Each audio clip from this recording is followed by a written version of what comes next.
తొక్కే కదా అని చెప్పి తొక్కేస్తే తాట తీస్తా అంటూ అప్పట్లో మన ఇంద్రాలో చిరంజీవి డైలాగ్ ఉంటే ఆ, ఏగే కదా అని లైట్ తీసుకోవడానికి వీల్లేదు. అది లేకపోతే, అది తేనెటీగ లేకపోతే కాఫీ తోటలే నాశనం అయిపోతున్నాయట. ఏజెన్సీలోని కాఫీ తోటలు మే నుంచి జూలై వరకు పుష్పించే సమయం, ఫ్లవరింగ్ సీజన్. ఈ సీజన్లో కాఫీ తోటల్లోని పుష్పాల్లోని పుప్పొడి కోసం తేనెటీగలు ఒక మొక్క నుంచి మరొక మొక్కకు తిరుగుతాయి.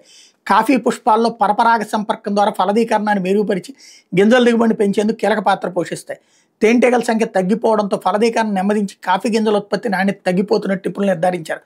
సమైక్య జీవనానికి ప్రత్యేకలుగా సహజ సిద్ధ ఇంజనీర్లుగా జీవకోటికి మేలు చేస్తున్న తేనెటీగల మనుగడకు ముప్పు వాటిల్లడం, ప్రపంచవ్యాప్తంగా 18 జాతుల తేనెటీగలు అంతరించాయని, మరో 100కు పైగా జాతులు అత్యంత ప్రమాదంలో ఉన్నాయని international union of conservative curate ప్రకటించడం, వీటిని సంరక్షించే చర్యలు చేపట్టాలని సూచించింది. మన దేశంలో గత 10 ఏళ్లలో 13 జాతులు అంతరించిపోగా మరో 35 జాతులు ప్రమాదాలు ఉన్నట్టు గుర్తించారు. పంటల రక్షణ కోసం వినియోగిస్తున్న పురుగు మందులు తేనెటీగల ప్రాణాలు తీస్తున్నట్టు గుర్తించారు.